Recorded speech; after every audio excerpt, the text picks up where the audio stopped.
The Little Elephant Who Learned to Listen. Once upon a time, in a sunny green jungle, there lived a young elephant named Lumo. Lumo loved to play and splash in the river, but he didn't like to listen when others spoke. "Be careful, Lumo," said the monkey from the tree. "The water is deep," warned the parrot. But Lumo just laughed, making big splashes that soaked everyone nearby. One day, while playing too close to the riverbank, Lumo slipped. He fell into the deep water with a splash and couldn't climb out. The monkey swung down quickly, holding onto vines, while the parrot called for help.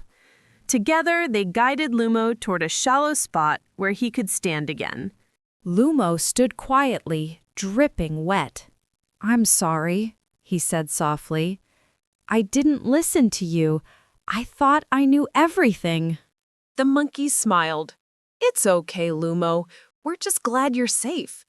The parrot chirped, "Everyone makes mistakes. What matters is learning from them." From that day, Lumo began to listen carefully to others. He still played and laughed, but he also learned when to stop and think first. One day, Lumo saw the parrot's nest about to fall during a storm. He used his strong trunk to lift and place it safely on a higher branch. Now, all the animals in the jungle loved Lumo, not just for his strength, but for his big heart and willingness to listen. This story teaches us that listening to others helps us grow, stay safe, and be a better friend.